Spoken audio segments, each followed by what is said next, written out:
नमस्कार. आज कथांजली घेऊन येत आहे एक नवीन कथा, जिचे नाव आहे मैत्रिणी. कथेच्या लेखिका आहेत कल्याणी देशपांडे आणि अभिवाचन आहे सोनल जोशी यांचं. चला तर मग करूया कथेला सुरुवात. आज बिल्वा फार आनंदात आहे, कारण आज ती व तिच्या कॉलेजच्या 3 मैत्रिणी तिच्याकडे भेटणार आहेत.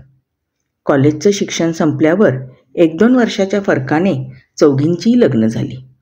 लग्नानंतर चौघी पुण्यातच असतात, पण संसाराच्या धबडग्यात एकमेकींना भेटणे दुरापास्तच झाले. पण ते काही नाही, आज वेळात वेळ काढून भेटायचंच असं त्यांनी ठरवलं. बिल्वाचा नवरा कामानिमित्त बाहेरगावी गेल्यामुळे तिचे घर रिकामेच होते.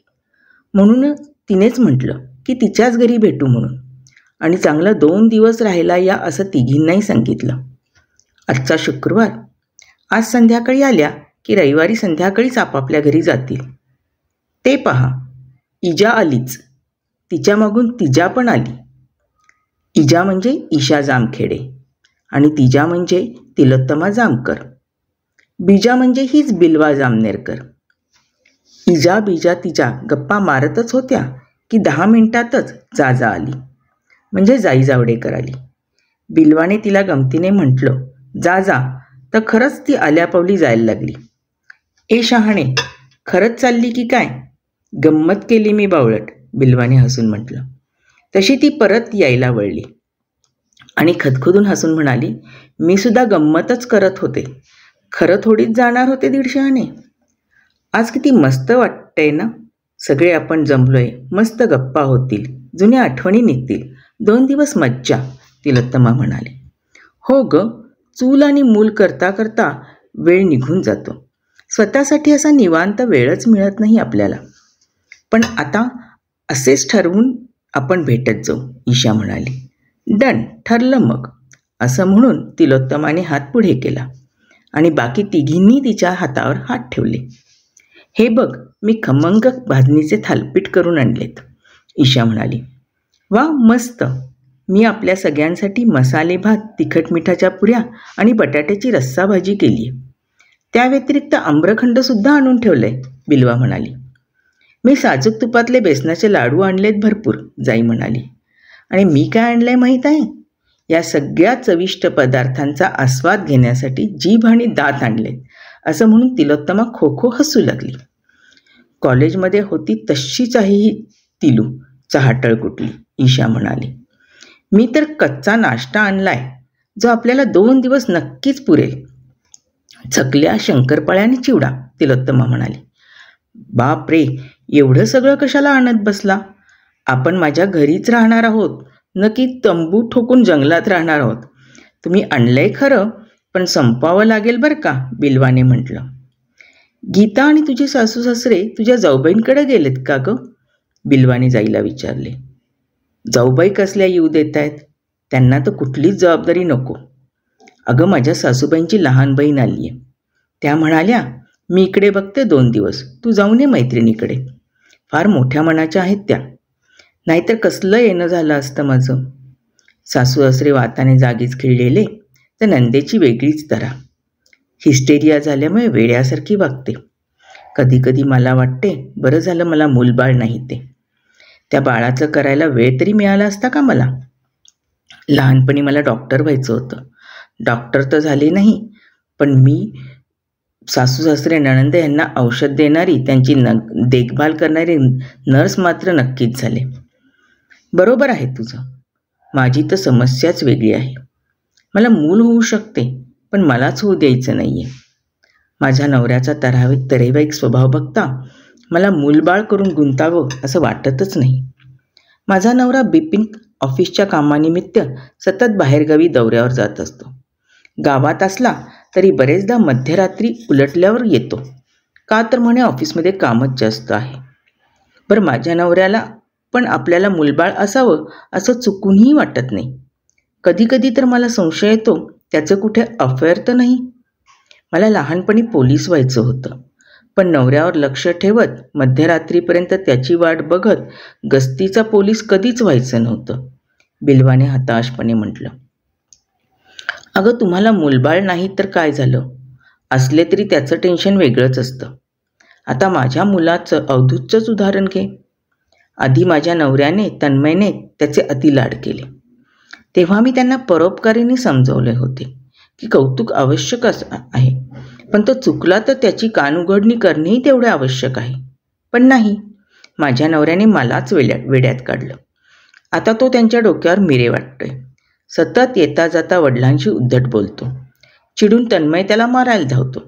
मग मलाच मध्ये पडावं लागतं. आजही मी अवधूतला माझ्या माहेरी सोडले आणि मगच निश्चिंत मनाने इथं येऊ शकले. मला लहानपणी वकील व्हायचं होतं, पण मुलासमोर नवऱ्याची बाजू आणि नवऱ्यासमोर मुलाची बाजू मांडणारी वकील होईल असं कधीसुद्धा वाटलं नव्हतं.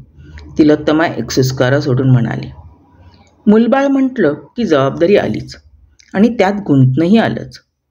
मुलं संसार यांचं करता करता वेळ कसा जातो काही कळतच नाही. स्वतःसाठी वेळच मिळत नाही.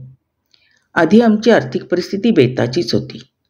इंद्रजितच्या नोकरीच्या पगारातून आमचं कसं तरी भागायचं. मग मीच घरी ट्युशन घेणे सुरू केले.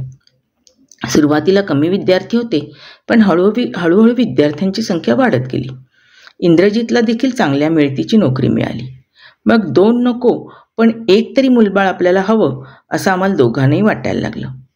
पण देवाला आम्हाला 2च मुलं द्यायची होती. मला जुळं अपत्य झालं. 1 मुलगा 1 मुलगी, ओंकार आणि ओवी. दोघंही गुणी आहेत, आज्ञाधारक आणि अभ्यासू. त्याबद्दल वाद नाही. पण वाढती महागाई बघता आमची जबाबदारी वाढली. पण गुणी नवरा आणि मुलं मिळाल्यामुळे संसाराचा गाढा हसत हसत ओढला जातो, दुसरं काय. मला प्राध्यापिका व्हायचं होतं. ते तर झालं नाही, पण शिकवण्या घेऊन त्यांचं समाधान मानून घेते, ईशा म्हणाली. हो, खूप गुणी आहेत ओंकार आणि ओवी. मागच्या महिन्यात त्यांच्या शाळेचा कार्यक्रमाचा व्हिडिओ तू पाठवला होता ना व्हॉट्सअपवर, तो बघितला आम्ही. फारच छान काम केले दोघांनी, बिल्वा म्हणाली. जाई आणि तिलोत्तमाने देखील तिची री ओढली. ए बिल्वा, तुझा 19 दिसला मला काल. मी बाजारात गेले होते तेव्हा, तिलोत्तमा म्हणाली. माझा नाही ग, काही म्हणू नको. तुम्हीच आणि वर्गातले चहाटळ मुलं मुली तुम्हीच 19-20 असं चिडवायचे, बिल्वा ठसक्यात म्हणाली. पण किती योगायोगाने छान नावं जुळून आली ना. उन्नीकृष्ण सरवैया म्हणजे 19 आणि बिल्वा सरदेशमुख म्हणजे 20. वा, विशेष म्हणजे त्याला तू फार आवडायचीस, जाई म्हणाली. अगं, फक्त त्याला आवडून काय उपयोग, मला तर आवडायला पाहिजे ना तो. माझ्या डोक्यात तसा कधी विचारच नाही, बिल्वा म्हणाली. तुझ्या डोक्यात फक्त अभ्यास आणि अभ्यासाचेच विचार असायचे बाई. किती बोर, तिलोत्तमा. असू दे बाई, मी बोर. तुला कशाला हवा त्याचा घोर. टिंगळटवाळी करण्यात भारीच तुला जोर. तिलोत्तमा दिसते साधी, पण आहे लई डांबिसपोर, बिल्वा मिश्किल हसत म्हणाली. ओहो, मार डाला, क्या तीर मारा है, गजब, तिलोत्तमा हसत म्हणाली. अहो शीघ्र कवयित्री, भोजनास्तव प्रस्थान करावयाचे का. माझ्या पोटात कावळ्यांचे काव्य संमेलन भरले, ईशा हसू दाबत म्हणाली. वा, थालपीठ काय चविष्ट झाले, तोंडात टाकले की विरघळते. फारच छान, मला सांगशील बरं रेसिपी, तिलोत्तमा म्हणाली. अगं बाई, आत्तापर्यंत 8 वेळा तुला मी याची रेसिपी पाठवली आहे व्हॉट्सअपवर. प्रत्येक वेळा पहिल्यांदाच रेसिपी मागितल्यासारखा कसा भाव आणू शकतेस तू चेहऱ्यावर. कमाल आहे, ईशा डोक्याला हात लावत म्हणाली. अगं, मला करून बघायचे असते रेसिपीप्रमाणे. मी रेसिपी वाचते सुद्धा, पण काही कारणाने विसरून जाते. एकदा मी नक्की करून बघणार थालपीठ, तू दिलेली रेसिपी वाचून, तिलोत्तमा म्हणाली. अगं, आम्हालाही नक्की बोलवशील हां, जाई म्हणाली.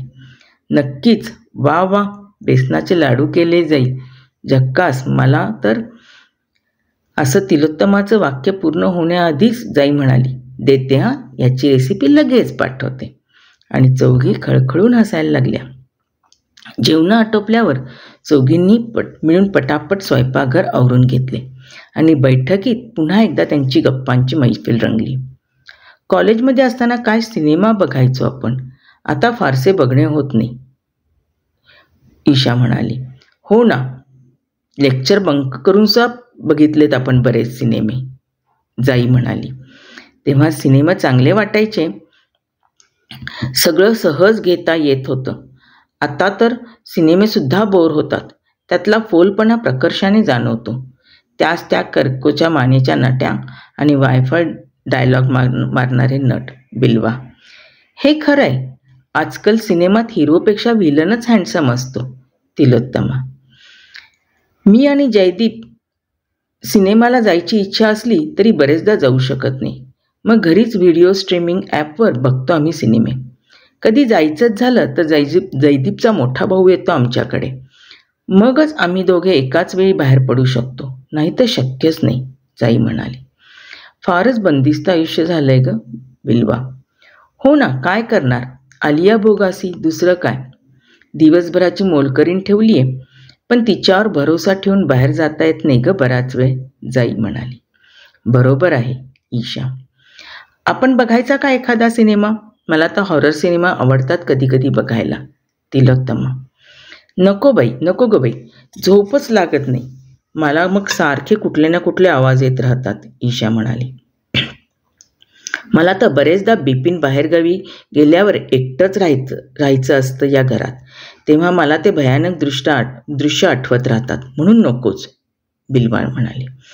मला तर हॉरर असं नाव घेतलं तरी अंगावर काटा येतो.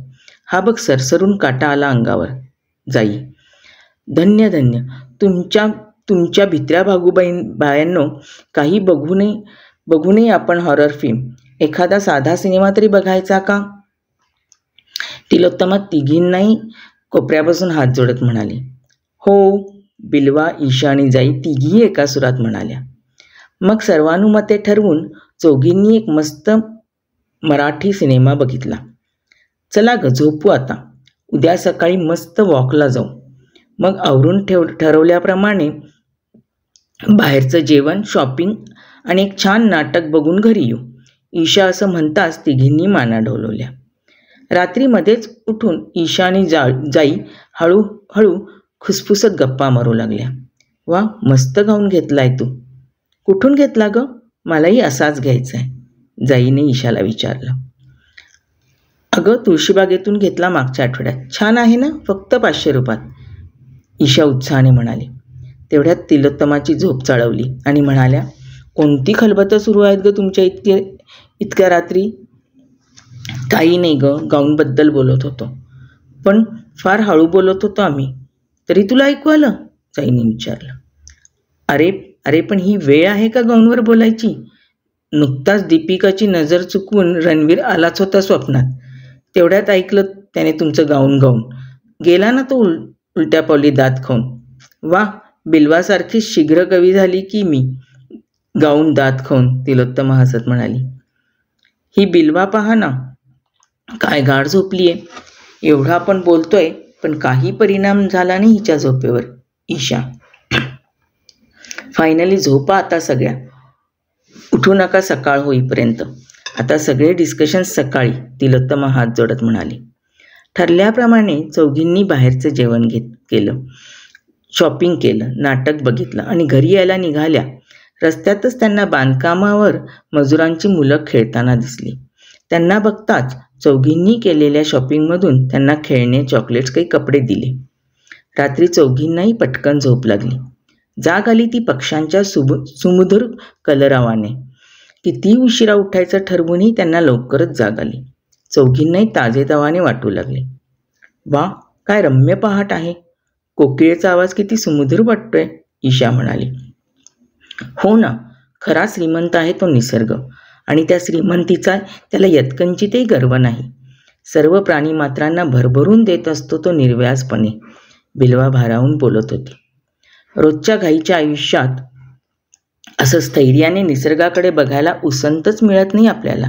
जाई: मला तर अशा भल्या पहाटे उठून सायकलिंग करून, ट्रेकिंग करून प्रतापगडावर जायला आवडेल. तिलोत्तमा म्हणाली. फारच छान कल्पना आहे, पण ते आपण पुन्हा भेटू तेव्हा करू, प्लॅनिंग करून. पण आज आपण इथून 10 किलोमीटरवर एका टेकडीवर देवीचे देऊळ आहे, तिथे ट्रेकिंग पण करू शकतो. तिथपर्यंत सायकलवरही जाऊ शकतो. तिथे जवळच आमराई आहे, तिथे आपण सोबत डबे घेऊन डबा पार्टी पण करू शकतो. कशी वाटली आयडिया? बिल्वा उत्साहाने म्हणाली. एकदम जबरदस्त, तिघी एकसुरात म्हणाल्या. पण 4 सायकल्स मिळतील? ईशा. अगं चौकात बघितल्या नाहीत का? ओळीने लावलेल्या. त्यावर QR कोड असतो. त्याला आपण पेटीएम अकाउंटमधून स्कॅन करायचं झालं की लहानपणी भाड्याने सायकल्स मिळायच्या की नाही, तसंच फक्त आधुनिक पद्धत एवढंच. चला मग लवकर निघू आपण. जाई. सगळ्याजणी पटापट आवरून डबे घेऊन सायकल्सवर निघाल्या. टेकडीपर्यंत पोचल्यावर सायकल्स ठेवून त्या ट्रेकिंग करून टेकडीवर चढल्या. तिथे देवीचे प्रशस्त मंदिर होते. चौघींनी देवीचे दर्शन घेतले. किती प्रसन्न वाटते ना इथे. मन आणि मस्तिष्क एकदम शांत झाल्यासारखे वाटते, जाई म्हणाली. देवीची मूर्ती किती तेजस्वी आहे तिलोत्तमा. खरं आहे, ईशा आणि बिल्वा म्हणाल्या. बराच वेळ मंदिरात शांतपणे बसल्यावर चौघी जवळच्या बागेत डबा खायला गेल्या. जेवणं आटोपल्यावर झाडाखाली थोडा विसावा घेतल्यावर परत एकदा देवीचे दर्शन घेऊन त्या सायकलवरून बिल्वाच्या घरी परतल्या. वा बिल्वा, फार छान वाटते. आपण सगळ्या तुझ्या घरी भेटलो. फार मस्त गेले 2 दिवस. ईशा. हो, आता परत परत भेटत राहायचं असंच. बिल्वा. नक्कीच, प्रत्येक महिन्यात एक वीकेंड नक्कीच भेटू शकतो आपण. तिलोत्तमा. मी पण नक्कीच ॲडजस्ट करेन. 2 महिन्यात 2 दिवस काहीच हरकत नाही. जयदीप सांभाळून घेईल त्याच्या आईबाबांना आणि बहिणीला. भावाला पण मदतीला तो बोलवूच शकतो, जाई म्हणाली. बिपिन केव्हा येणार आहे दौऱ्यावरून? ईशाने विचारले. आजच येणार आहे. थोडा उशीर होईल असा मेसेज आलाय त्याचा. बिल्वा. ईशा, ओंकार आणि ओवीसाठी तू आणि तिलोत्तमा अवधूतसाठी तू हे चॉकलेट्स घेऊन जा. बिल्वा मावशीने सांगितले, सांग पोरांना. बिल्वाने असं म्हणताच ईशा तिलोत्तमाने मान डोलवली. चला, संध्याकाळपर्यंत पोचलेलं बरं. अंधार पडण्याआधी मी कॅब बुक करते. ईशाचं घर मध्येच आहे. ती आधी उतरेल, मग मी आणि तिलोत्तमा शेवटी उतरेल. त्यामुळे आम्ही एकाच कॅबमधून जातो, जाई म्हणाली. ओके, घरी पोचल्यावर व्हॉट्सअप करा तिघीजणी. हो नक्कीच, तिघी म्हणाल्या. 1 तासात बिल्वाच्या व्हॉट्सअपवर 3 मेसेज झळकले. Reached home safely.